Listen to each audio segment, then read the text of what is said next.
we discuss the topic of RMS current and average current. RMS क्या होता है और एवरेज क्या होता है वो सब डिस्कस हुआ था. I hope you remember. और मैंने आपको लास्ट में बताया था कि एक हॉट वायर एमीटर करके एक इंस्ट्रूमेंट होता है. The instrument which is known as hot wire ammeter, वो आपका जो करंट है एसी या डीसी कोई भी पास करो उसमें से, वो हीटिंग इफेक्ट को मेजर कर लेता है कि कितना हीटिंग इफेक्ट बन रहा है. और based on that heating effect वो आरएमएस को कैलकुलेट कर लेता है. ठीक है, आरएमएस अल्टीमेटली हीटिंग इफेक्ट पे ही बेस्ड है. तो मैंने कहा था कि डीसी पास करोगे तो भी कोई प्रॉब्लम नहीं, वो डीसी की हीटिंग इफेक्ट को मेजर कर लेगा कि डीसी ने भी कितना हीट बनाया, और बेस्ड ऑन दैट वो डीसी की वैल्यू भी बता देगा. ऐसा कुछ बताया था, राइट? सो ठीक है, ये मैंने बताया था लास्ट टाइम. यस. हाँ. सो आरएमएस और एवरेज के बारे में आप ये सब चीजें ध्यान में रखो. ठीक है, आज आगे बढ़ने से पहले, बिफोर वी गो फर्दर, एक छोटा सा न्यूमेरिकल हम लोग कर लेंगे वो आरएमएस करंट के ऊपर, आरएमएस या एवरेज के ऊपर. ठीक है, तो write on first problem based on that. See, suppose here we are having a voltage versus time graph. Voltage time graph है, लेकिन ग्राफ अब कैसा है वो देखो. ठीक है, graph is of this shape. Suppose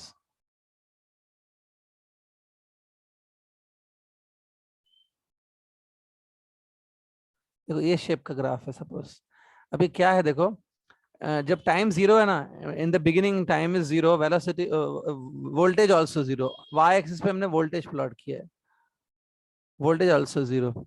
जब टाइम हो गया यहाँ पे, ये देखो टाइम हो गया टी, तो वहां पे वोल्टेज, एग्जाम्पल वोल्टेज पहुंच गया 10 वोल्ट. पीक वैल्यू देखो इसकी 10 वोल्ट है. उसके बाद जब टाइम हो गया 2t, तो वापस ये 10 वोल्ट पे चला गया.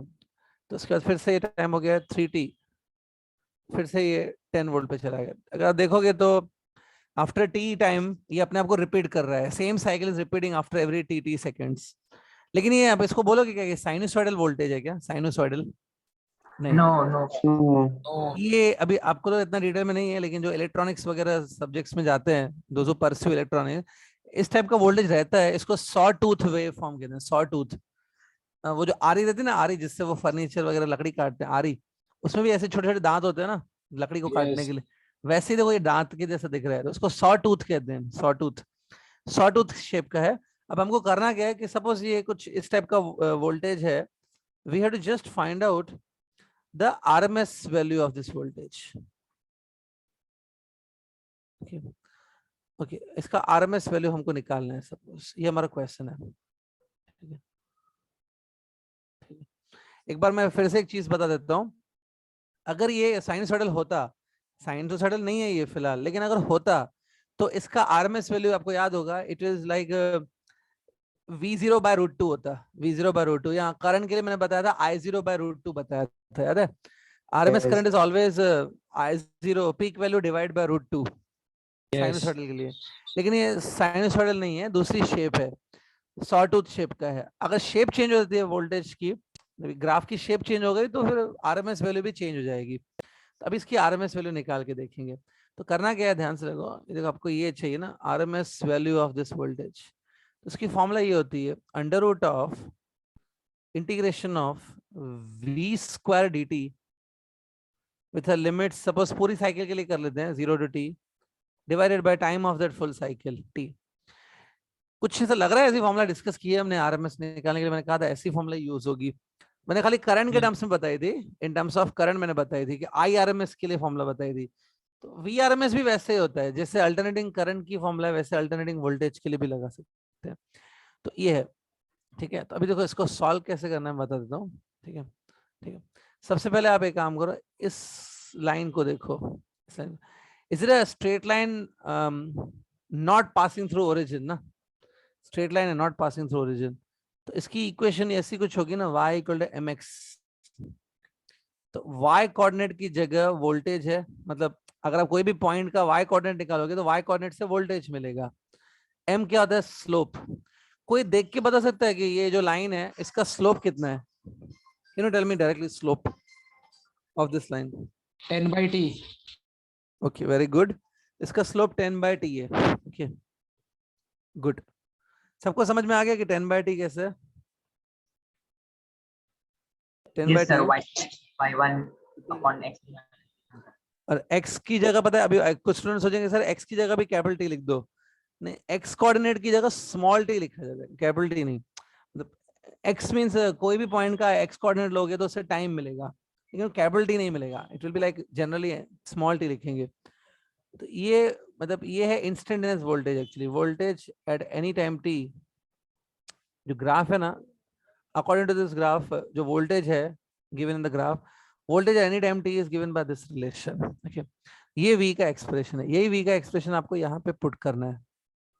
0 to t, v का एक्सप्रेशन आप यही डालोगे 10 upon capital T into small T. लेकिन ध्यान से देखो v स्क्वायर है तो इधर से स्क्वायर होगा into D T divided by capital T.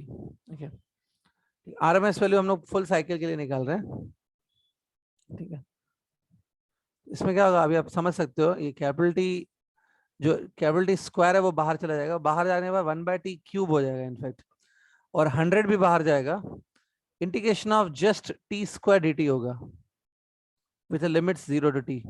ठीक है, क्या होता है integration of T square D T with T cube. तो उसके बाद जब आप लिमिट्स भी डालोगे ना, लिमिट्स डालने के बाद डायरेक्टली ये आएगा कैपिटल टी क्यूब बाय 3 आएगा। लिमिट्स डालने के बाद 100 डिवाइड बाय टी क्यूब, ये देखो टी क्यूब कैंसिल हो जाएगा, इट लाइक 100/3 ना। और 100 क्या है मालूम है? 100 एक्चुअली में आपका 10 का स्क्वायर था, याद है? 10 का स्क्वायर वो 100 है ना, तो रूट ऑफ 100 वापस 10 आएगा, एग्री। बट ये एक्चुअली में 10 पता है क्या है? एक्चुअली ये 10 आपकी पीक वैल्यू थी ना वोल्टेज की। yes, तो क्या आ रही है आरएमएस वैल्यू? पीक अपॉन √3 आ रहा है। कल तो मैंने Yes. सिखाया था कि आरएमएस वैल्यू पीक अपॉन √2 होती है, वो साइनसॉइडल के लिए। सॉ टूथ के लिए कितनी आ रही है? Peak upon √3। 3 क्योंकि शेप ही चेंज हो गई है ग्राफ की, तो ऑलरेडी फॉर्मूला भी चेंज हो सकती है। तो ये मेथड से आपको करना है। देखो ये क्वेश्चन सॉल्यूशन अच्छे से नोट कर लो। आई थिंक ग्राफ ऑलरेडी आपने नोट किया होगा, ग्राफ तो किया होगा नोट। ओके, सॉल्यूशन भी अच्छे से नोट कर लो। ओके, ताकि आपको बाद में जब रिवाइज करने बैठोगे तो प्रॉब्लम नहीं आना चाहिए। प्रॉपर्ली लिखो अच्छे से। किसी को कुछ डाउट है तो बोलो। If you are paying attention in the previous lectures, ये लेक्चर में कुछ ज्यादा डिफिकल्ट नहीं लगेगा। बाकी ध्यान नहीं है तो हर चीज डिफिकल्ट लगेगी, वो भी है, सही है। ठीक है, देखिए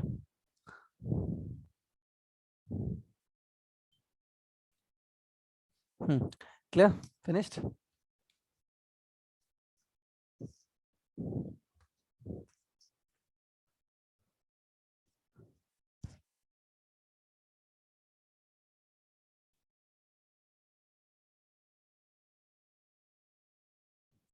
okay, note it down.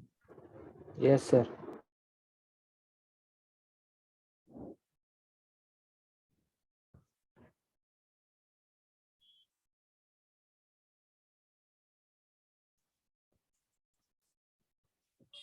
Completed. yes, yes,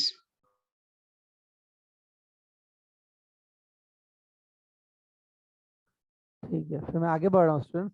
तो ये खत्म हो गया आपका आरएमएस वगैरह। ऐसे ही है, आपको थोड़ा प्रैक्टिस करनी पड़ेगी एमसीक्यूज की, बट आरएमएस में यही सब चीजें हैं, कुछ नहीं है ज्यादा। ठीक है, तो मैं अभी आगे बढ़ रहा हूँ। तो आगे बढ़ने से पहले एक चीज बता देता हूँ, जो एक चीज बहुत इंपॉर्टेंट है, आप इसको याद रखना हमेशा। For any sinusoidal shape graph, sinusoidal ये शेप को बोलते हैं, ये शेप का जो ग्राफ होता है, ऐसे ग्राफ के लिए ऑलवेज रिमेंबर कि जो भी आप आरएमएस वैल्यू निकाल रहे हो, ये वोल्टेज भी हो सकता है, करंट भी हो सकता है। Is given bye peak value divide by √2। ठीक है, करंट के लिए भी यही है। अगर करंट है आपका, आर साइनोसॉइडल शेप का करंट है, तो ये लिखेंगे। ओके, तो इसको कभी भूलना नहीं है, ध्यान में रखना है इसको। ठीक है, अब मैं आगे बढ़ रहा हूँ स्टूडेंट्स। Let's go further. आगे बढ़ रहे हैं अभी। Next topic, AC circuits, okay, containing pure resistance you can say।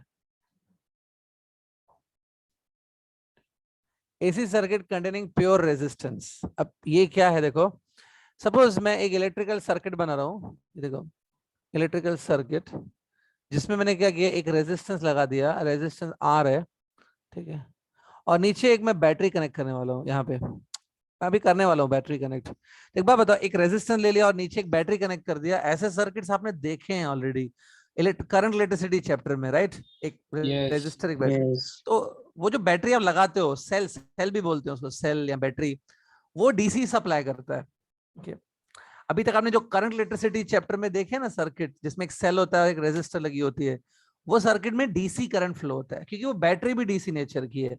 आज हमें देखना है कि वही सेम सर्किट, मतलब एक बैटरी होगी और एक रेजिस्टर होगा, लेकिन अगर वो एसी सर्किट है, एसी करंट सप्लाई हो रहा है, तो ये कैसे बिहेव करता है, कैसे काम करता है, वो सब देखना है।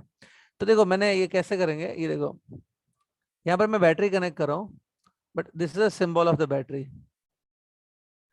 जब भी आप ऐसा सिंबल देते हो ना, ये देखो ये साइनोसॉइडल शेप बनाया मैंने, ये जब सिंबल है अल्टरनेटिंग वोल्टेज का, it is a symbol for alternating EMF, ठीक है, ये अल्टरनेटिंग ईएमएफ का सिंबल है, ठीक है। अब अल्टरनेटिंग ईएमएफ आपको याद होगी कितनी होती है, alternating EMF is suppose E, यहाँ पर ईएमएफ ई है, it is given by E naught sine of omega T. ये लास्ट टू लास्ट लेक्चर में आई थिंक डिस्कस किया होगा, तो थोड़ा बहुत याद होना चाहिए, ठीक है।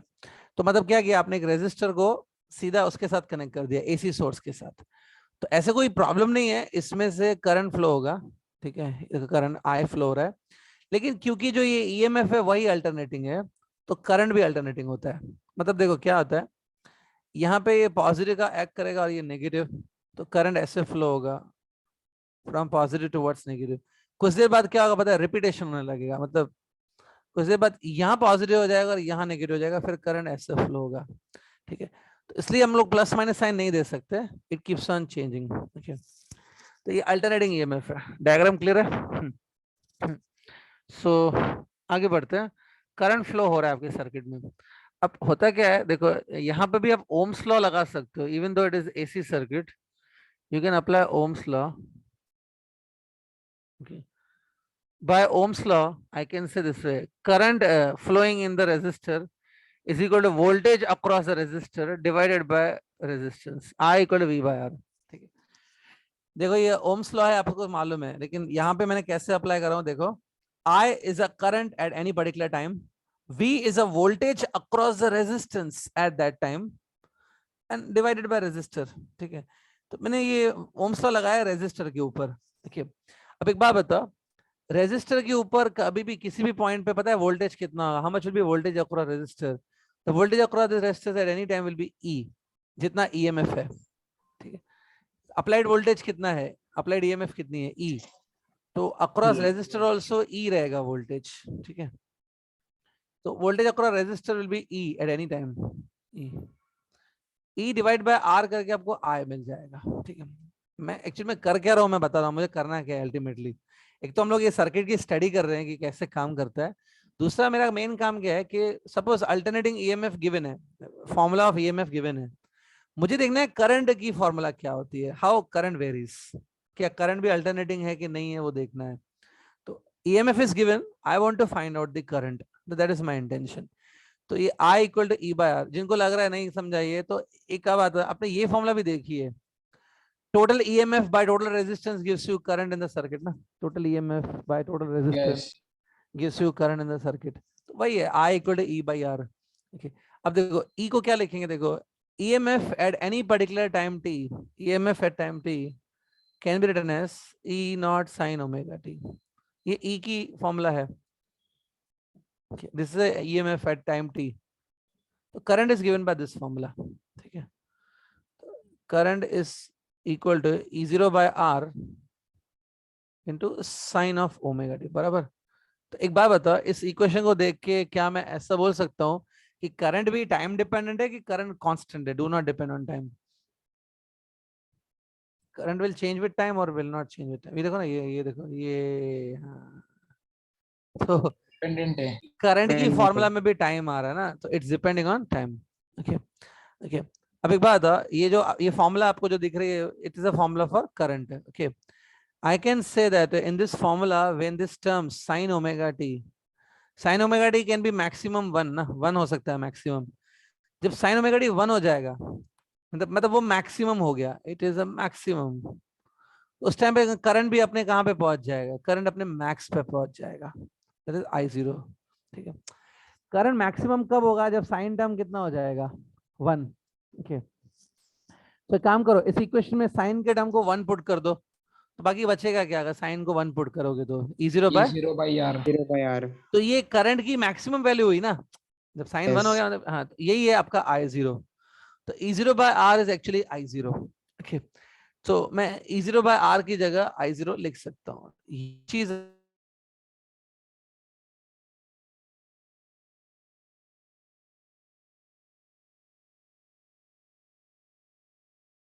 आई जीरो लिखेंगे इंटू साइन ओमेगा टी, ये करंट का एक्सप्रेशन बनेगा अल्टीमेटली। ठीक है, सिंपल है, मैंने क्या किया, ई जीरो बाय आर की जगह आई जीरो लिख दिया। ठीक है, तो करंट इज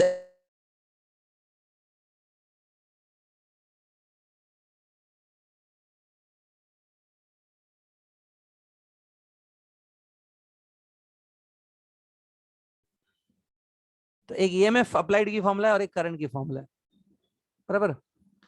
एक बात, दोनों का फॉर्मेट सेम है क्या, एक जैसी दिख रही है फॉर्मूला ये दोनों? Yes. Yes. तो जो ईएमएफ की फॉर्मूला है उससे तो मुझे मालूम पड़ जाता है कि ये अल्टरनेटिंग ईएमएफ है। सेम फॉर्मूला करंट की भी है, मतलब करंट भी क्या, कौन से नेचर का है, Alternating. Alternating. हाँ तो ये है। अच्छा, अभी अल्टरनेटिंग तो आपको समझ गया, अब आगे बढ़ते हैं। ठीक है, आई होप आपने नोट भी कर लिया। ठीक है, अब देखो ईएमएफ जो अप्लाइड है ना, applied EMF, it is E naught sine of omega T. ठीक है, इसमें जो ये ओमेगा टी है ना, आप समझ सकते हो कि ओमेगा टी एक्चुअली में एक एंगल है। ठीक है, क्योंकि देखो साइन हमेशा एंगल का होता है, साइन 30 साइन 60, तो एंगल है ये ओमेगा टी। इस ओमेगा टी को हम लोग बोलते हैं फेज एंगल। ठीक है, ठीक है, ठीक है, ये देखो ये कोई ऐसी एंगल नहीं है कि आप देख सकते हो ये दो लाइंस के बीच में बनने वाली एंगल है, ऐसा नहीं होता है। फेज एंगल एक अलग टाइप की एंगल होती है। फेज एंगल हमको बताती है कि वो जो भी आपकी क्वांटिटी है, यहाँ पर ईएमएफ आपकी क्वांटिटी है ना, तो ये फेज एंगल ये बताती है कि आपकी जो ईएमएफ है वो फिलहाल कौन से फेज में है। मतलब अभी वो ईएमएफ जो है वो पीक पे है कि जीरो पर है कि नेगेटिव पीक पर है। What is the state of oscillation of the EMF, EMF कहाँ पे है, कौन से फेज में है, वो इस फेज एंगल से मालूम पड़ता है। ठीक है, तो ये फेज एंगल आपने सुनी है, ऑसिलेशन में भी होती है। ओमेगा टी यहाँ जो भी ये एंगल है ना, उसको बोलते हैं फेज एंगल। तो इसका मतलब मैं बोल सकता हूँ कि at any time t, t time पर फेज कितना है, फेज इतना है omega t. Omega t is a phase at time t. ठीक है, ओके, अब करंट की फॉर्मूला देख लेते हैं। Current is given bye I naught sine omega T, ये था ना करंट की फॉर्मूला। इसमें बताओ फेज एंगल कितनी है इसकी, Omega T. Omega T. मतलब ईएमएफ और करंट का फेज एंगल सेम है क्या, कि कुछ डिफरेंस है दोनों में? Yes. Yes. देखो Same. देखो, अगर ये दोनों अल्टरनेटिंग क्वांटिटीज है, ईएमएफ भी अल्टरनेटिंग क्वांटिटी है और करंट भी अल्टरनेटिंग क्वांटिटी है, मतलब दोनों बदलती रहती है। ठीक है, बदलती रहती है। अब इनका फेज अगर सेम है, इसका मतलब है they are in same phase. अब सेम फेज का मतलब क्या होता है एक्चुअली, अगर दो चीजों का फेज सेम है, what do you mean by that? इसका मतलब ये होता है, देखो मैं समझा देता हूँ। अगर मैं ईएमएफ वर्सेस टाइम का ग्राफ प्लॉट करूं, ठीक है, तो वो ग्राफ सपोज ऐसा नेचर का होगा। Sorry, 1 minute.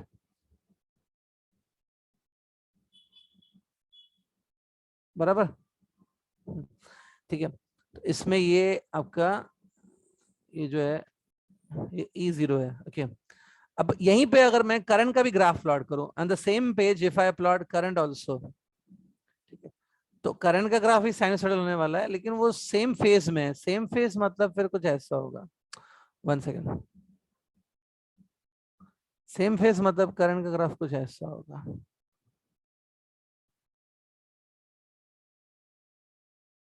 ये जो रेड लाइन में मैंने ड्रॉ किया ना, थोड़ा अच्छे से बना लेता हूं मैं।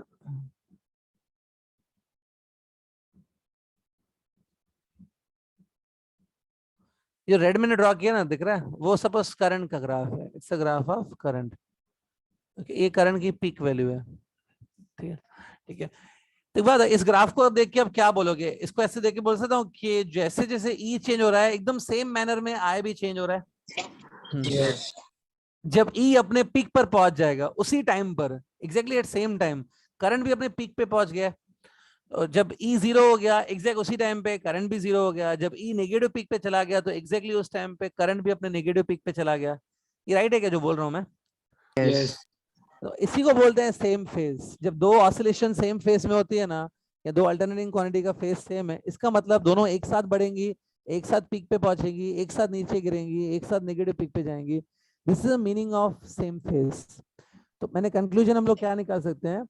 हम लोग ऐसे बोल सकते हैं that in case of AC circuit which contain only resistor, circuit में याद करो ओनली रेजिस्टर लगा हुआ था, खाली एक रेजिस्टर लगाया था।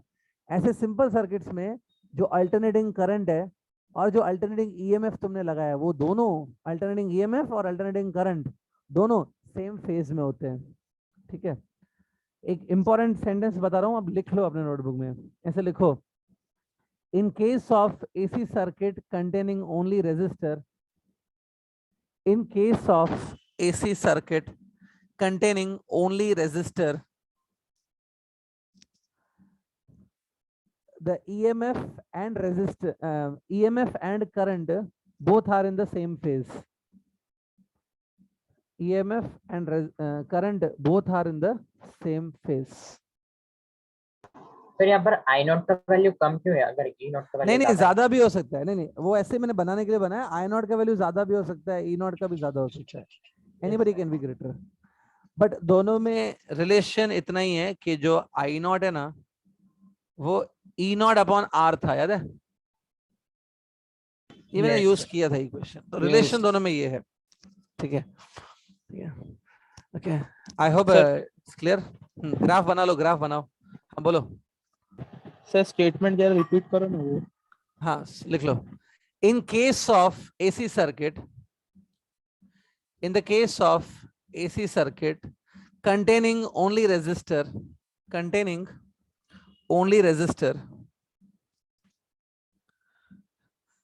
the applied EMF and current, both are in the same phase,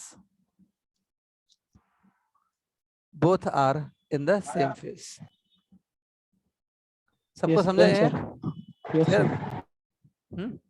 so this is going to be okay, दोनों सेम फेज में, बस इतना याद रखो तभी चलेगा। बहुत सिंपल है ये। आप ओम्स लॉ लगाओ और थोड़ी सी जो मैंने डेरिवेशन की थी, आई थिंक आपने नोट किया, उससे ये मिल गया। ठीक है, ग्राफ बना लिया सबने? यस ठीक है, मैं आगे बढ़ रहा हूँ। ठीक है, चलो quickly will go to the next important topic. Next है again AC circuit, but this time not containing resistor, AC circuit containing pure inductor.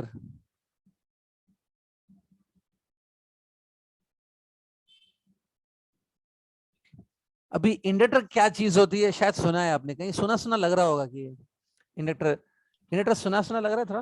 Inductor electromagnetic induction में आई एम श्योर जो ध्यान देते हैं उनको थोड़ा बहुत लगेगा, हाँ सुना सुना तो है कहीं पे। अब बिल्कुल सुनते ही नहीं हो आप मेरा तो लगेगा ये तो नया वर्ड डाल दिया सर ने, इंडक्टर। ठीक है, तो आई होप इंडक्टर आपको पता है। जिनको भूल गया है कि सर याद ही नहीं इंडक्टर क्या होता है, तो एक मिनट देख लो। देखो, अगर आप सिंपली सोलोनॉइड ले लेंगे ना, सब आपने एक ऐसा सोलोनॉइड ले लिया, ये सोलोनॉइड है। ठीक है, ये ऑफ कोर्स सोलोनॉइड है। इस सोलोनॉइड में जब आप करंट पास करते हो ना, देखो ऐसे आपने करंट पास किया तो सोलोनॉइड अपने आसपास मैग्नेटिक फील्ड बना लेता है, बराबर। मैग्नेटिक फील्ड बना लेता है तो क्या होगा कि ये जो सोलोनॉइड के टर्न्स है ना, सोलोनॉइड के जो टर्न्स हैं, ऐसे n नंबर ऑफ टर्न्स है ना, इसको उस टर्न्स में से मैग्नेटिक फ्लक्स पास होंगे, मैग्नेटिक लाइंस पास होंगी। वो मैग्नेटिक फ्लक्स, मैग्नेटिक लाइंस कहाँ से आए? करंट की वजह से आए हैं। ठीक है, अब प्रॉब्लम ऐसा कुछ भी नहीं है, ये सोलोनॉइड ही है। लेकिन प्रॉब्लम क्या है कि अगर ये करंट सपोज चेंजिंग है, सपोज ये जो करंट मैंने ड्रॉ किया है, देखो डायग्राम, ये करंट अगर चेंजिंग है तो मैग्नेटिक फील्ड भी चेंज होगी। मैग्नेटिक फील्ड चेंज होगी मतलब मैग्नेटिक फ्लक्स चेंज होंगे। और जब किसी कॉइल में से फ्लक्स चेंज होते हैं तो क्या होता है उस कॉइल में? किसी कॉइल से फ्लक्स चेंज होता है, ईएमएफ इंड्यूस्ड होता है। तो इस सोलेनॉइड में भी ईएमएफ इंड्यूस होगा ना। और जब इस सोलेनॉइड में ईएमएफ इंड्यूस होता है according to the Lenz's law, देखो ये जो मैं अभी बता रहा हूँ ना, मैं वापस रिपीट नहीं करूंगा, सुन लो, ये आगे काम आएगा, इस चैप्टर में भी काम आएगा, तो वापस सुन लो। तो जब ये ईएमएफ इंड्यूस होता है इस कॉइल में, इस सोलेनॉइड में ईएमएफ इंड्यूस होगा, तो वो जो ईएमएफ बनता है अकॉर्डिंग टू लेंजिस लॉ, वो ईएमएफ जो बनेगा ना वो इस करंट की चेंजेस को अपोज करेगा। The EMF that will be induce, it will oppose the change of this current. जो करंट आपको स्क्रीन पे दिख रहा है ना डायग्राम में, वो करंट की चेंजेस को अपोज करेगा। यही लेंजिस लॉ था। तो इस करंट को अपोजिशन मिलेगी, ठीक है। और जब इस सोलेनॉइड के अंदर ईएमएफ इंड्यूस होता है, ठीक है, तो उसको सोलेनॉइड नहीं बोलना चाहिए, फिर हम लोग इसको इंडक्टर बोलते हैं। इंडक्टर उसको बोला जाता है जब इसमें ईएमएफ इंड्यूस होता है, ठीक है। तो वापस बोल देता हूँ, वापस सुन लो। whenever current in this solenoid will change, the magnetic field produced by this current will also change. Due to that change in magnetic field, due to that change in flux, EMF will be induced in this solenoid.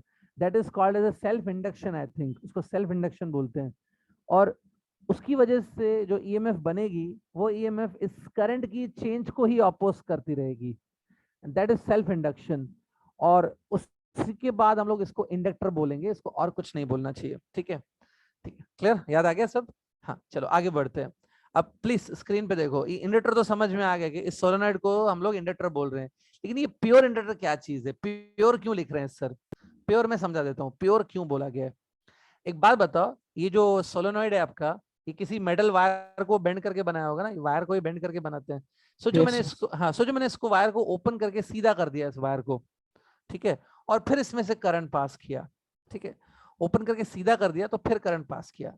अगर आपने इसको open करके सीधा कर दिया, ठीक है, तो इसमें वो ईएमएफ इंड्यूस ही नहीं होगा, क्योंकि इसमें कोई कॉइल ही नहीं बचेगी, कोई ऐसे टर्न्स ही नहीं बचेंगे इसमें, ठीक है। तो ये इंडक्टर कब तक रहेगा? जब तक ये ऐसे कर्वी वायर है। अगर इसको ओपन करके सीधा कर दिया और फिर करंट पास किया, तो इसमें इंडक्टर तो नहीं रहेगा। लेकिन बात बताओ, इस वायर को मैंने सपोज ओपन करके सीधा कर दिया वायर को, तो हर एक वायर की अपनी एक रेजिस्टेंस तो होती है ना, ओमिक रेजिस्टर, रेजिस्टेंस तो हर वायर की होती है। तो वो रेजिस्टेंस हम लोग नेग्लेक्ट करेंगे, we will assume that resistance of this material is zero, उसको बोलते हैं प्योर इंडक्टर। प्योर इंडक्टर क्या होता है? उसमें ईएमएफ इंड्यूस होगा, लेकिन उसमें ओमिक रेजिस्टेंस नहीं होती है। मतलब ऐसे मान लो कि इस वायर की कोई रेजिस्टेंस ही नहीं है। तो अब बोलेंगे सर ऐसे कैसे? विल अज्यूम दैट रेजिस्टेंस नहीं है, तब उसको बोलते हैं प्योर इंडक्टर, ठीक है। ठीक है, तो इसका रेजिस्टेंस कितना होगा इस वायर का? जीरो। रेजिस्टेंस है ही नहीं इसको, ओमिक रेजिस्टेंस नहीं है इसको, वायर हैविंग जीरो रेजिस्टेंस। तो ऐसी इमेजिनरी वायर को बोलते, ऐसी इमेजिनरी वायर से आपने सपोज इंडक्टर बना लिया, तो उसको बोलते हैं प्योर इंडक्टर। मतलब इसमें प्योरली इंड्यूस ईएमएफ होगा, इंडक्शन होगा, लेकिन बाकी कोई ऑपोजिशन नहीं मिलेगी तुमको, बाकी कोई रेजिस्टेंस वगैरह नहीं मिलेगी इसमें से। तो ये प्योरली इंडक्टर है, समझा अभी? सर तो प्योर रेजिस्टेंस क्यों बोला था पिछले टाइम? उसमें प्योर रेजिस्टेंस का मतलब था कि वो रेजिस्टेंस है, उसमें इंडक्टर नहीं है, खाली रेजिस्टेंस है, उसमें आपको इंड्यूस ईएमएफ नहीं होगा, ठीक है। यस। तो पहले वाले केस में जो पहला सर्किट डिस्कस किया, उसमें इंड्यूस ईएमएफ नहीं होगा, खाली आपको नॉर्मल रेजिस्टेंस मिलेगी जिससे वो हीट बनती है, ओमिक रेजिस्टेंस मिलेगी। यहाँ पर वो ओमिक रेजिस्टेंस नहीं है, खाली ईएमएफ इंड्यूस होगी। आई थिंक बहुत क्लियर हो गया, आगे बढ़े, ठीक है। चलो Yes. हाँ, तो इसको बोलते हैं प्योर इंडक्टर। इसको भी देखो मैं किससे कनेक्ट कर रहा हूँ, देखो AC सर्किट से। It's a alternating source of EMF, it's EMF is given bye E not sin omega t। देखो मैंने स्मॉल ई लिखा है, आपकी मर्जी, आप कैपिटल ई भी लिख सकते हो, स्मॉल ई भी लिख सकते हो, दोनों चलता है, ठीक है। देखो आपने जैसे ही ईएमएफ लगाया, ठीक है, तो इसमें से क्या होगा? Because of this alternating EMF current start होगा इस सर्किट में। एक बार बताओ, अगर ये ईएमएफ अल्टरनेटिंग है तो करंट भी तो अल्टरनेटिंग ही बनेगा ना, उससे कांस्टेंट करंट तो नहीं बन सकता है। तो current will also be alternating. Okay student, एक सेकंड होल्ड करो, जस्ट होल्ड फॉर 1 सेकंड। हाँ सुनो सर, हेलो, हाँ हाँ सुनो भाई, यो हाँ जगह दिखानी ना तंगे मतलब मुझे यो 8 नहीं कम 7.5 8 नहीं कम कुछ 7.5 आप पोड़े कर सकता।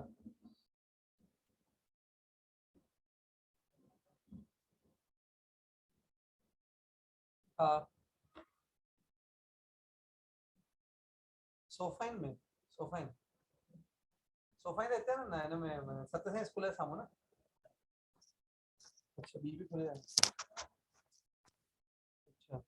देखा ना बली जेकी भी हो जाए मैं 7:30 8 यहाँ पर आप चाहो मैं हलाऊं तो बली जीते चाहो हाँ हाँ हाँ व्हाइट हाउस से लिखो हम नेक्स्ट हाँ 7:30 8 यहाँ पर चाहो मैं अच्छा दिन में चाहो ताकि तो पहुंचो मुझे फोन पे मैं पहुंचा तो अच्छी जगह 7:30 यहाँ पर गिरी मिलेगी हाँ 7:30 यहाँ पर निकलो भले पहुंचो जी मुझे बोल रहा मैं पहुंची जाऊंगा 7:30 यहाँ खाली ऑफिस होगा मैं 7:30 यहाँ पर फ्री है मैं okay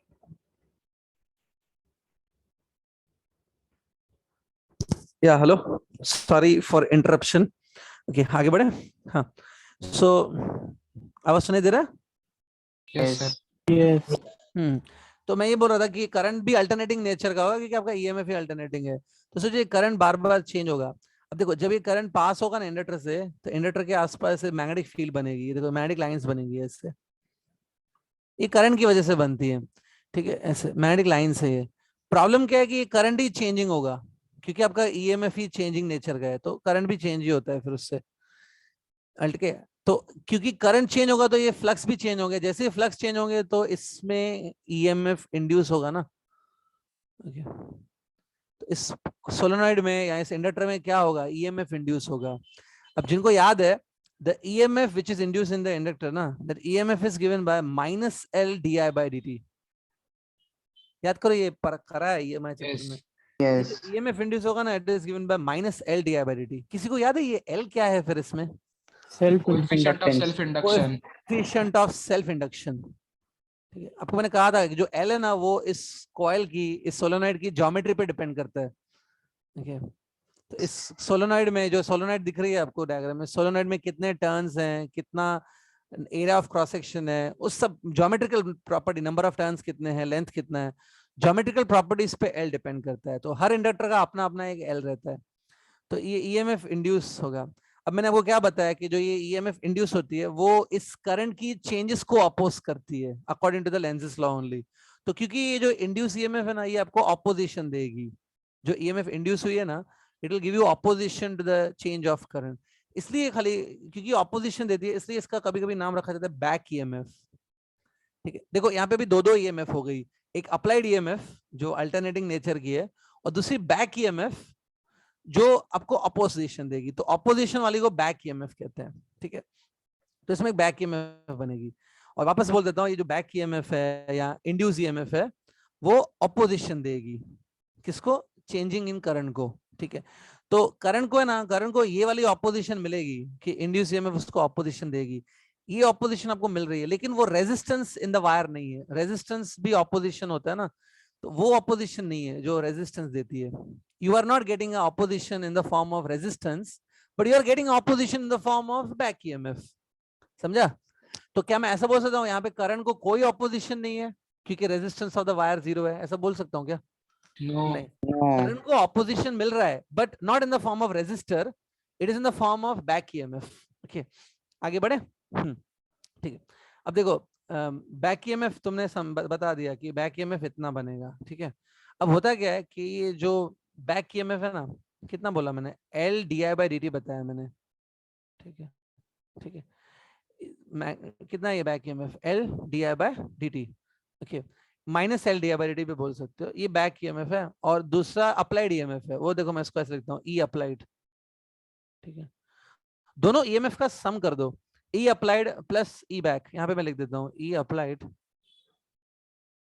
okay plus E back दोनों का जो सम है ना वो हमेशा 0 रहेगा सर ऐसे कैसे आपने बोला दोनों का सम 0 होगा मैं ऐसे नहीं बोल रहा हूँ it is by Kirchhoff voltage law KVL याद है किरचॉफ वोल्टेज लॉ ठीक है किरचॉफ वोल्टेज लॉ बोलता है कि एक क्लोज लूप में sum of all EMFs and sum of all potential differences is 0 ऐसा कुछ था याद करो इसमें आपने मैंने ईएमएफ तो सारी ले ली ई अप्लाइड ई बैक दोनों ले ली बाकी इसमें रेजिस्टेंस ही नहीं है तो वो I इंटू आर नहीं बनेगा ना वो वोल्टेज बनेगा क्या I इंटू आर आर ही नहीं है इसमें तो खाली ईएमएफ ले लो sum of all EMFs will be 0 according to Kirchhoff voltage law तब ऐसा कर सकते हो बाय केवीएल मतलब Kirchhoff voltage law E applied plus E back will be what 0 तो देखो ई अप्लाइड को मैंने ऐसे लिखा ई अप्लाइड, बैक ईएमएफ को मैंने लिखा minus L d i by d t equal to 0।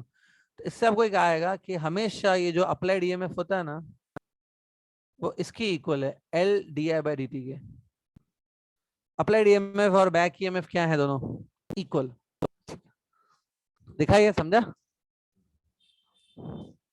ठीक है, जिनको थोड़ा एक्स्ट्रा नॉलेज चाहिए, सर समझ गया लेकिन थोड़ा और क्लियरिटी चाहिए, तो मैं आपको एक एग्जाम्पल दे रहा हूँ, शायद उससे ज्यादा समझेगा। देखो ये सपोज एक इंडक्टर है, यहाँ पे एक रेजिस्टेंस भी लिया मैंने, चलो, और ये आपका अप्लाइड ईएमएफ।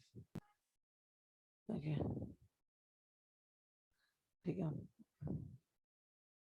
ठीक है, दिख रहा है? ये जो एक ठीक है, ये जस्ट आपको समझाने के लिए बना रहा हूँ, ये कोई नीड नहीं है इसकी, बस आपको समझाने के लिए।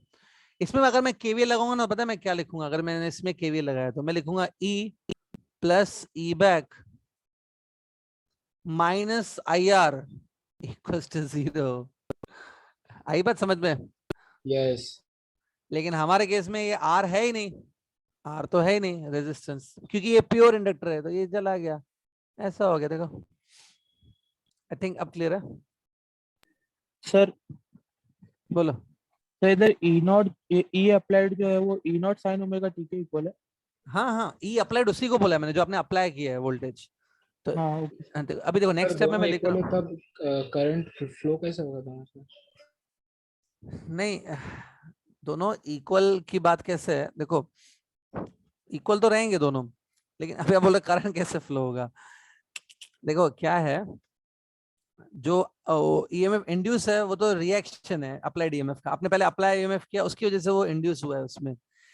ऐसे भी मान सकते हो, देखो जो इंडक्टर है और जो बैटरी आपने कनेक्ट किया है, जो बैटरी लगाया है और जो इंडक्टर है, वो दोनों पैरेलल में ना एक दूसरे के साथ, एक दूसरे यस के हाँ, तो पैरेलल में वोल्टेज सेम रहता है ना दोनों के अक्रॉस, ऐसा बात यस लो। डिटेल में मत जाओ, कंफ्यूजन नहीं होगा, ठीक है। लेकिन हाँ, ई अप्लाइड और ई बैक इक्वल होते हैं इन द मैग्नीट्यूड, दोनों का वैल्यू इक्वल होता है, ठीक है। केवीएल से इजीली प्रूफ किया जा सकता है उसको, ठीक है। अब देखो मैथमेटिकली मैं आगे बढ़ रहा हूँ, ठीक है। अब मुझे क्या करना, क्या है मैं आपको बता देता हूँ। ईएमएफ तो हमको गिवन है E naught sine omega T, मुझे ईएमएफ गिवन है, मुझे करंट निकालना है कि करंट कितना होगा इस सर्किट में, ठीक है। और जो इससे पहले सर्किट डिस्कस किया उसमें भी हमने करंट ही फाइंड किया था कि करंट और ईएमएफ सेम फेज में आए थे, तो करंट फाइंड किया था, यहाँ पे भी करंट फाइंड करना है, ठीक है। अब इसको कैसे करना है, इसको देखो दो मेथड है। मैं एक काम कर सकता हूँ, ये जो इक्वेशन है ना, ये जो बनाए, इसमें मैं ई को सब्स्टिट्यूट करूं और फिर आई को फाइंड आउट करूं, या दूसरा तरीका है कि तुम आई को सब्स्टिट्यूट कर दो और ई निकालो, दोनों चलता है। आई को आप अज्यूम करोगे, आई हम लोग डाल देंगे, उससे ई निकालो, या फिर ई डाल दो उसमें से आई निकालो। तो एक काम करते हैं, मैं थोड़ा सिंपल वाला तरीका बताता हूँ। सिंपल तरीका ये है कि तुम आई डाल दो, सपोज आई इतना है, I naught sine omega t. Actually मुझे मालूम नहीं है कि करंट कितना है, ऐसे अज्यूम करके डाल देता हूँ। इतना तो हमको गारंटी है कि करंट अल्टरनेटिंग नेचर का है, current is alternating because EMF is alternating. तो ये डाल दो, देखते हैं क्या होता है उससे। ये आई को पुट करो तो क्या होगा, देखो अगर आप आई को पुट करते हो तो आपको मिलेगा क्या, उसमें से ई मिलेगा ना, L d d t of I. I को आप ये पुट करो, I naught sine omega t. इसमें आई नॉट कांस्टेंट है, मालूम है, I is the peak value of your current, तो आई नॉट बाहर आएगा, ठीक है। Take I naught outside into L, derivative of sine omega t होगा सिर्फ, which is cos omega t. उसके बाद अंदर जो ये एंगल है ना ओमेगा टी, इस ओमेगा टी का भी डेरिवेटिव होता है, तो इधर एक ओमेगा एक्स्ट्रा आ जाएगा बिकॉज ऑफ दैट डेरिवेटिव। ये देखो आपको ये ई अप्लाइड की फॉर्मूला मिल गई। देखो उल्टा भी कर सकते हो तुम, ई का वैल्यू डालो तो फिर आई मिलेगा, वो भी चलता है, ऐसे भी चलता है कि आई डाल दो ई निकालो, ठीक है। तो एक बात है, ये ईएमएफ जो अप्लाइड है उसकी मेरे को वैल्यू मिली, कितनी मिली, omega L I naught cos omega t ना। तो एक बात, कॉस ओमेगा टी को मैं ऐसे लिख सकता हूँ, sign omega t plus 90 degree. Yes yes ये लिख लो, पहले लिख लो, बाद में आपको लेकिन लिखा नहीं हमने, लिख लो पहले ये।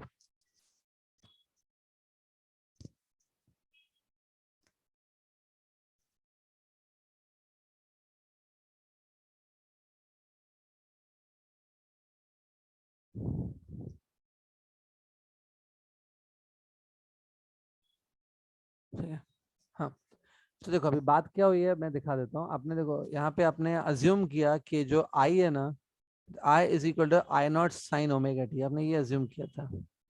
और जब मैंने ये अज्यूम किया तो मुझे उसमें से ई मिला कि E is equal to omega L I naught sine omega t plus 90।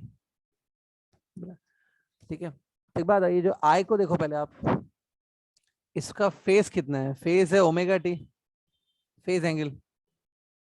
तो ई का फेस एंगल कितना आ रहा है? देखो जब फेस एंगल कंपेयर करते हो ना तो दोनों साइन साइन में होने चाहिए, दोनों साइन और साइन में होने चाहिए, तो दोनों साइन साइन में है। इसका फेस एंगल कितना है? ओमेगा डी प्लस 90 है। 90.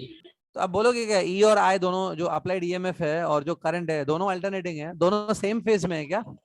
No. Oh, No. कौन फेज में आगे है? Whose phase is ahead? E. EMF. E. E is ahead in the phase ना, तो जो फेज में आगे होता है ना, जिसका फेज ज्यादा होता है, फेज में आगे होता है, उसको बोलते हैं कि वो लीड कर रहा है। तो आई विल से यहाँ पे कि ई लीड कर रहा है, या फिर मैं बोलूंगा कि जो आई है वो लैगिंग कर रहा है, आई पीछे पीछे चल रहा है। ई आगे है मतलब आई पीछे है। तो ऐसे मैं लिख सकता हूँ, देखो दैट मैं क्या लिख सकता हूँ, देखो ऐसे लिख सकता हूँ that in case of pure inductor, आपको याद है आपका ये जो था प्योर इंडक्टर था, in case of pure inductor E leads, okay, E leads I, E leads I मतलब E आगे चलता है I के कंपैरिजन में, E leads I by 90 degree, okay, E lead करता है I से by how much? 90 डिग्री। ठीक है, और भी बहुत कुछ है इसमें सीखने को, लेकिन हमने E और I को फाइंड आउट कर लिया इसमें।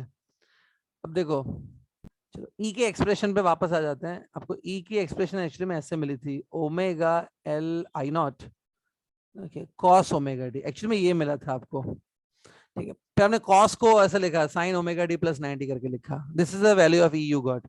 इसमें एक बात बताओ, द टाइम जिस टाइम पे ये कॉस ओमेगा डी टर्म 1 हो जाएगा, 1 is the maximum value that cos term can take ना, तो जब कॉस का टर्म 1 हो जाएगा तो क्या होगा ईएमएफ को, उस टाइम पे ई क्या हो जाएगा? Maximum. मैक्सिमम। और Omega L I naught. Omega I naught. तो जो ओमेगा एल आई नॉट है ना, वही आपका ई नॉट है, मतलब पीक वैल्यू ऑफ ईएमएफ। ठीक है, ये जो हमने डेरिवेशन किया, on the basis of the derivation we are getting this result that value of E naught is omega L I naught, बराबर। ठीक है, अब देखो इसको मैं ऐसे लिख सकता हूँ, E naught divided by I naught will be equal to omega L. ठीक है, E naught divide by I naught is equal to omega L. ठीक है, अब इससे क्या मिलेगा देखते हैं। ये जो ई नॉट है ना, इसको मैंने डिवाइड बाय रूट 2 कर दिया, और आई नॉट को भी डिवाइड बाय रूट 2 कर दिया। देखो न्यूमरेटर और डिनोमिनेटर दोनों को मैंने रूट टू से मल्टीप्लाई कर दिया। मैथमेटिकली ये राइट रॉन्ग नहीं है, राइट है, ऐसे कर सकते हो। देखो RMS वैल्यू मिलेगा। हाँ, तो ई नॉट बाय रूट 2 क्या होगा? It will B ERMS. RMS value of your alternating EMF, और आई नॉट बाय रूट 2 होता है IRMS. RMS. तो ratio of E RMS to I RMS is omega L ना। अब देखो होता क्या है कि जब आपने वो पहला वाला चैप्टर किया था करंट इलेक्ट्रिसिटी में हमने 10 बार ये फॉर्मूला यूज की थी कि total EMF by total resistance gives you current, याद है? Total EMF by total Yes. Resistance. तो उसी फॉर्मूला को दिमाग में रखो, तो मैं ऐसा बोल सकता हूँ total EMF bye total current gives you resistance. ठीक है, ईएमएफ अपॉन करंट से क्या मिलेगा? Resistance Resistance. मिलेगा। Resistance. ये देखो ना, अभी जो स्क्रीन पे देखो उसको, ई आरएमएस अपॉन आई आरएमएस है। सर्किट का ई अपॉन सर्किट का आई ले लोगे, ई अपॉन आई से क्या मिलना चाहिए सर्किट की? Resistance. Resistance. यस, रूल यही है। In any circuit total EMF bye total current ले लोगे ना तो आपको रेजिस्टेंस मिलेगा। तो लॉजिक यही बोलता है कि ई आरएमएस अपॉन आई आरएमएस से मुझे वो मिलना चाहिए, रेजिस्टेंस मिलना चाहिए। लेकिन आप याद करो, मैंने आपको बताया था कि ये प्योर इंडक्टर है, प्योर इंडक्टर, और प्योर इंडक्टर में मैंने बोला था कि रेजिस्टेंस नहीं होता है, ओमिक रेजिस्टेंस नहीं होता है, याद है? तो इससे प्रॉब्लम क्या है कि E R M S upon I R M S denotes resistance, लेकिन प्योर इंडक्टर में रेजिस्टेंस होता ही नहीं है। तो ये क्या है मैं बता देता हूँ अभी। देखो एक्चुअली में आपका कंसेप्ट थोड़ा सा रॉन्ग है। द सर्किट का ईएमएफ डिवाइड बाय सर्किट का करंट लोगे ना ये लिए, तो इससे रेजिस्टेंस नहीं मिलता है, इससे मिलता है the overall opposition given by the circuit. Resistance भी ऑपोजिशन ही होती है ना, और क्या होती है। E upon I is a measure of opposition of the circuit। Circuit कितना ऑपोजिशन दे रहा है वो E by I से मिलता है। तो यहाँ पे भी E RMS upon I RMS से ना आपको सर्किट का ओवरऑल ऑपोजिशन मिलेगा कि ये जो सर्किट था वो करंट को कितना ऑपोजिशन दे रहा है। उसको मैं क्या करता हूँ, उस ऑपोजिशन को I will denote bye symbol XL। ठीक है, suppose opposition is denoted by the symbol XL, तो E RMS upon I RMS को मैं XL लिख देता हूँ। तो XL की वैल्यू कितनी आ गई, ओमेगा L। ठीक है, ठीक है। आपको एक डाउट आएगा ये XL क्या है, फिर मैं बता देता हूँ। XL एक न्यू क्वांटिटी है आपके लिए। XL ultimately measure the opposition given bye circuit. ठीक है,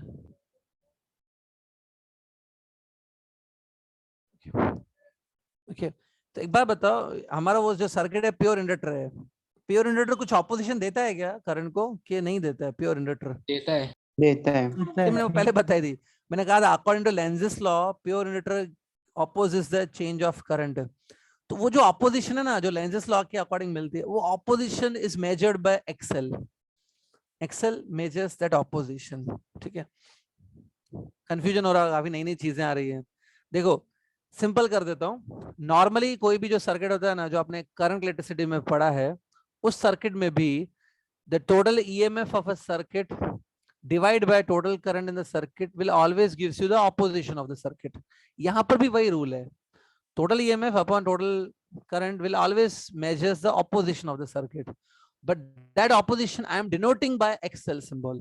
ठीक है, थोड़ा बहुत क्लियर हुआ? हाँ, तो ये जो XL ना, अब इसका नेम बता देता हूँ, कुछ नई क्वांटिटी है ये। XL का नेम है, XL को बोलते हैं inductive reactance. Okay, inductive reactance, inductive क्योंकि ये इंडक्टर से रिलेटेड है। ओके, रिएक्टेंस मतलब ये इंडक्टर का रिएक्शन है। आपने इंडक्टर में करंट को चेंज किया, उसके बाद इंडक्टर ने आपको अपोज दिया, तो इंडक्टर की जो ऑपोजिशन है ना वो रिएक्शन है, क्योंकि आपने कुछ किया इसलिए इंडक्टर ने आपको ऑपोजिशन दिया। तो opposition of the inductor is just like a reaction given by inductor, तो इसलिए इसको रिएक्शन बोला जाता है, इसलिए इसका नाम पड़ा है रिएक्टेंस। ठीक है, तो इंडक्टर जो ऑपोजिशन देता है ना, वो इंडक्टर का रिएक्शन है एक तरीके से। तो इंडक्टर का जो रिएक्शन है it is measured bye inductive reactance, उसको इंडक्टिव रिएक्टेंस बोलते हैं। ठीक है, मतलब इंडक्टर का रिएक्शन। ठीक है, और एक्सेल की दो फॉर्मूलाज याद करो, एक तो ये इससे मिलता है ई RMS divide by I RMS से आपको पता चल जाएगा कि एक्सेल कितना है। या एक्सेल की एक और फॉर्मूला है, देख के बताओ एक्सेल की और कोई फॉर्मूला है? Omega omega L। Omega into L। ठीक है, इनफैक्ट देखो आपको अगर अभी भी कंफ्यूजन है एक्सेल में, तो मैंने अभी क्या बताया कि एक्सेल जो है ना वो it is a opposition given by the circuit. ठीक है, तो एक्सेल का जो यूनिट है ना, अगर कोई पूछे कि एक्सेल का यूनिट क्या है, तो इसका यूनिट ओम्स ही है, ऐसा कुछ और नहीं है, इसका यूनिट इज ओम्स ओनली। ठीक है, बाकी चैप्टर्स में आप ऑपोजिशन या रेजिस्टेंस को कैसे मेजर करते हो, ओम्स में मेजर करते हो। तो ohm is a unit for measuring the opposition given by the circuit. तो एक्सेल भी वही है, ऑपोजिशन ही मेजर करता है, तो इसका भी यूनिट ओम्स ही है। ठीक है, अगर आप इसका सच में यूनिट निकालोगे ना फॉर्मूलास को यूज करके, ओम्स ही निकलेगा और कुछ नहीं निकलेगा। ठीक है, ठीक है, तो आज आपने एक नई चीज सीखी है। अभी तक आपने एक ही चीज सुनी है, resistance. Resistance is the opposition to the current. लेकिन एसी सर्किट्स में क्या होता है कि ऑपोजिशन खाली रेजिस्टेंस के फॉर्म में नहीं होती है, कुछ और ऑपोजिशंस भी होती है। तो उसमें से एक ऑपोजिशन है which is measured by XL. पूरा लिखा है सब? यस। Yes. और वापस बताओ, ये जो सर्किट है इसमें ई लीड करता है बाय 90 डिग्री कि current was leading by 90 degree? कौन लीड कर रहा है? ई लीड कर रहा है। लीड करता है। हाँ, तो मैं यहाँ पे लिख देता हूँ ई लीड्स बाय 90 डिग्री। ठीक है, तो ये जो चीज आपने बोला ई लीड बाय 90 डिग्री, इसको ग्राफ पे कैसे दिखाएंगे? देखो सपोज ये ग्राफ पेपर है, इस पे मैंने यहाँ पर वाई एक्सिस और ये एक्स एक्सिस पे हमने टाइम प्लॉट किया, वाई एक्सिस पे सपोज वोल्टेज प्लॉट किया मैंने, वोल्टेज, ठीक है, कुछ इस टाइप का वोल्टेज और करंट दोनों एक एक करके प्लॉट करना है। देखो suppose this is a graph of current, suppose ये करंट का ग्राफ है, ओके, ये I0 करंट की पीक वैल्यू, ठीक है। तो अभी वोल्टेज का ग्राफ कैसा होगा, देखो वोल्टेज का ग्राफ कुछ ऐसा होगा,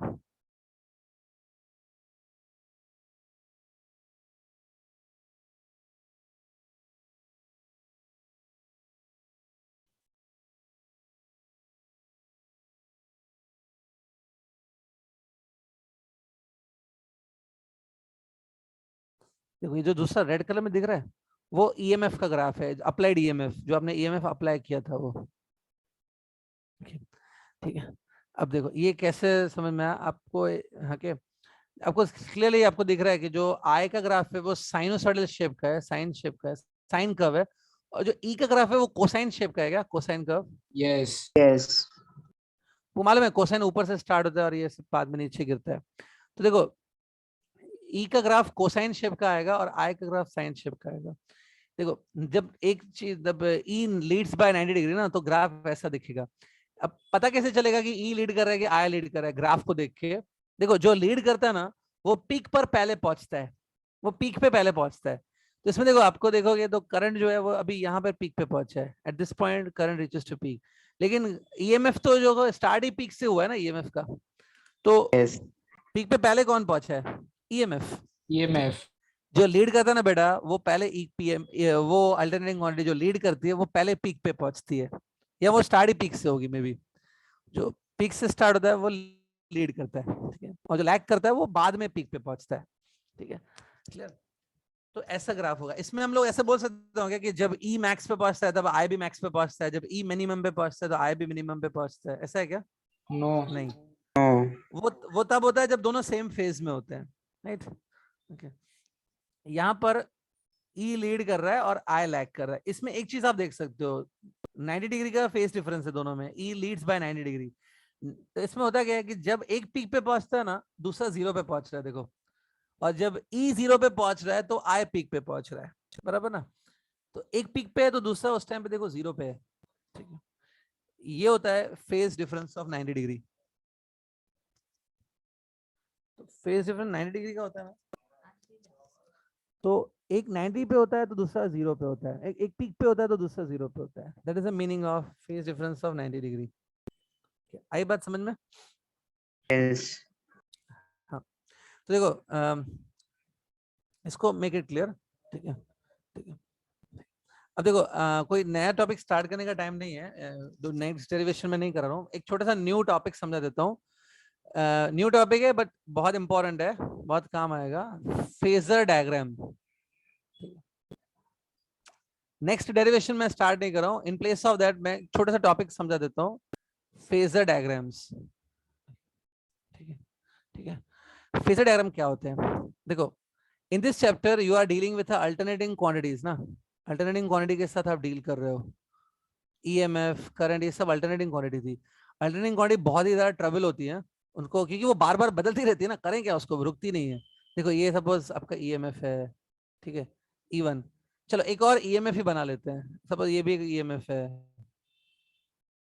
E2, ठीक है, दोनों अल्टरनेटिंग क्वांटिटीज है, ठीक है।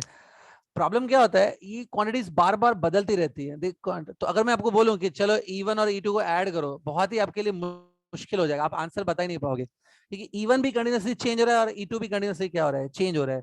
तो आपको क्या लगता है दोनों का जो एडिशन है, एडिशन भी चेंज होगा क्या कि नहीं होगा? एडिशन चेंज, अगर दो बदलती हुई क्वांटिटीज है और दोनों का सम कर दिया, कंफर्म है नहीं चेंज होगा? कंफर्म?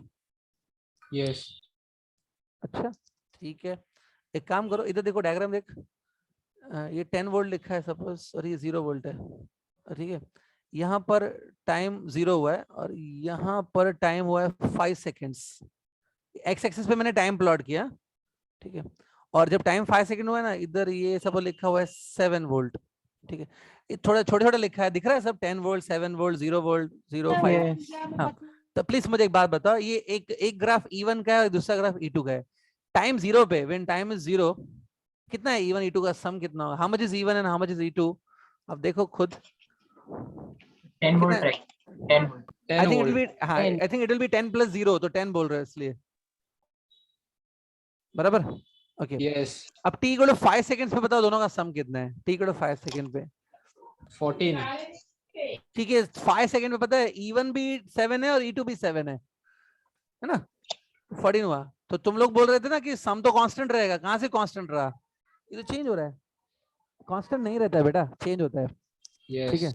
ठीक है लेकिन प्रॉब्लम क्या पता है तो इनको ऐड करना अगर मैं बोलूं आपको दो अल्टरनेटिंग क्वांटिटीज को ऐड करो it will be a trouble for you दोनों का एडिशन कंटिन्यूअसली चेंज होता रहता है तो मैं ऐसे बोल सकता हूं कि दोनों का जो एडिशन है ना वो भी एक न्यू अल्टरनेटिंग क्वांटिटी है दोनों की एडिशन भी अल्टरनेटिंग होती है ठीक है ये सही यही है कि दोनों की जो एडिशन है ना एडिशन भी अल्टरनेटिंग नेचर की होती है मतलब एडिशन भी फिक्स नहीं रहती है वो एडिशन चेंज होती रहती है 0 से पीक तक पीक से नेगेटिव पीक तक मिनिमम से मैक्सिमम तक बदलती रहती है तो एक याद करो दोनों क्वांटिटी अल्टरनेटिंग है दोनों का एडिशन भी अल्टरनेटिंग होता है दोनों का सब्ट्रैक्शन अगर बोलूंगा ना तो वो भी अल्टरनेटिंग होता है और दोनों का प्रोडक्ट ले लो वो भी अल्टरनेटिंग होता है दोनों का डिवीजन ले लो वो भी अल्टरनेटिंग होता है तो it's very difficult to add subtract और मल्टीप्लाई और डिवाइड दीज अल्टरनेटिंग क्वांटिटीज बहुत मुश्किल होता है इनको ऐड सब्ट्रैक्ट करना मुश्किल इन द सेंस मैं आपको दे दूंगा ना करो ऐड तुम बता ही नहीं पाओगे इनका एडिशन कितना होगा वो बार बार बदलती रहेगी एडिशन की वैल्यू इसलिए is it difficult to deal with the addition of alternating quantities ना तो उसके लिए एक नया मेथड बनाया गया है एक न्यू मेथड है उसका मेथड है कि हम लोग फेजर डायग्राम ड्रॉ करते हैं okay we draw the phasor diagram phasor diagram is a method which will help you to add the two alternating quantities or subtract alternating quantities or multiply alternating quantities or divide alternating quantities ठीक है आज तक तुमने कभी alternating quantity से deal नहीं किया है कभी दो अल्टरनेटिंग क्वांटिटी को नहीं ऐड कर सकते हो तुम अभी तक मालूम ही नहीं है करना है ना तो फेजर डायग्राम मेथड है अब फेजर क्या होता है ध्यान से देखो फेजर एक्चुअली में वेक्टर को बोलते हैं मतलब फेजर एक्चुअली में एक वेक्टर होता है ठीक है तो अगर ये वेक्टर होता है फेजर मतलब बेसिकली एक वेक्टर को बोलते हैं अगर ये वेक्टर है तो इसको मैग्नीट्यूड होगा और डायरेक्शन होगा बराबर ओके मैग्नीट्यूड कितना होता है इसका मैग्नीट्यूड होता है आपकी जो अल्टरनेटिंग क्वांटिटी है ना जो भी अल्टरनेटिंग क्वांटिटी है उसकी पीक वैल्यू के बराबर होता है इसका मैग्नीट्यूड देखो अगर आपके पास दो अल्टरनेटिंग क्वांटिटीज है ग्राफ के ऊपर आपकी दो अल्टरनेटिंग क्वांटिटीज है तो दो अल्टरनेटिंग क्वांटिटी के लिए दो फेजर्स बनेंगे एक अल्टरनेटिंग क्वांटिटी के लिए एक फेजर बनता है मतलब एक अल्टरनेटिंग क्वांटिटी के लिए एक वेक्टर बनाया जाता है उस वेक्टर का जो मैग्नीट्यूड होता है वो उस अल्टरनेटिंग क्वांटिटी का पीक के बराबर होता है ठीक है देखो मैं एग्जांपल देता हूँ ये E1 है और ये E2 है ठीक है तो E1 के लिए मैं एक वेक्टर बनाऊंगा ठीक है E1 के लिए देखो मैंने एक वेक्टर बनाया ये वेक्टर मैंने बनाया E1 के लिए ठीक है इसकी जो मैग्नीट्यूड है ना वो पीक वैल्यू के बराबर होगी सपोज E1 का जो पीक वैल्यू है वो E1 ही लिख देता हूं मैं E1 की पीक वैल्यू E1 है इसका लेंथ E1 होगा और E2 दिख रहा है E2 के लिए मैं एक और फेजर बनाऊंगा मतलब एक और वेक्टर बनाऊंगा तो इसका जो मैग्नीट्यूड होगा magnitude of this vector it will be equal to peak value of E2 okay तो दो अल्टरनेटिंग क्वांटिटी आपके तो दो वेक्टर बनेंगे जिसको आप बोलोगे दो फेजर्स ठीक है मैग्नीट्यूड कितना होगा जितना उन क्वांटिटीज का क्या है पीक वैल्यू मैग्नीट्यूड समझा क्या ठीक है सर पीक वैल्यू नहीं समझा पीक वैल्यू वापस देखो सिंपल कर देता हूं सपोज तुम्हारे पास ग्राफ है उस ग्राफ पे दो अल्टरनेटिंग क्वांटिटीज है एक अल्टरनेटिंग क्वांटिटी है EMF दूसरी अल्टरनेटिंग क्वांटिटी है करंट ओके अब बताओ एक EMF है एक करंट है दोनों अल्टरनेटिंग क्वांटिटीज है दोनों एक ही ग्राफ पे बना दिए तुमने तो EMF और करंट की कुछ पीक वैल्यू होगी कि नहीं ठीक है Yes. जितनी EMF की पीक वैल्यू है ना जितनी EMF की पीक वैल्यू है उतना तुम एक फेजर बनाओगे वो EMF का फेजर हो गया और जितनी करंट की पीक वैल्यू है उतना तुम एक और वेक्टर बनाओगे जिसका मैग्नीट्यूड पीक के बराबर होगा वो करंट का फेजर हो गया तो दो अल्टरनेटिंग क्वांटिटी है तो दो फेजर्स बनेंगे मतलब दो वेक्टर्स बनेंगे ठीक है और उनकी पीक वैल्यू जितनी है उतना उनका मैग्नीट्यूड्स होंगे ठीक है बाकी डायरेक्शन के लिए क्या करना होगा मैंने बोला इसका डायरेक्शन भी मैं समझाऊंगा आपको डायरेक्शन के लिए मुझे ये डिजिटल पैड पे नहीं समझाना पड़ेगा डायरेक्शन को समझने के लिए आपको मेरी फिंगर्स देखनी पड़ेंगी फिंगर और मेरे हाथ से मैं समझा सकता हूँ वो तो अगली बार मैं मोबाइल पे लूंगा lecture to just explain that phasor direction ठीक है तो क्योंकि डायरेक्शन इस पे नहीं समझेगा डिजिटल स्क्रीन पे तो एक काम करो नेक्स्ट टाइम हम लोग कंटिन्यू करेंगे उसमें आपको मैं फेजर का डायरेक्शन बता दूंगा कैसे होता है फिलहाल खाली बस इतना याद रखो कि अल्टरनेटिंग क्वांटिटीज को ऐड सब्ट्रैक्ट कर वगैरह करना बहुत मुश्किल का काम है, उसके लिए हम लोग फेजर को यूज करते हैं। अगली बार इतना याद रख सकते हो, ठीक है? Yes. नेक्स्ट, हाँ बाकी चीजें next time will discuss. Okay, will meet next time.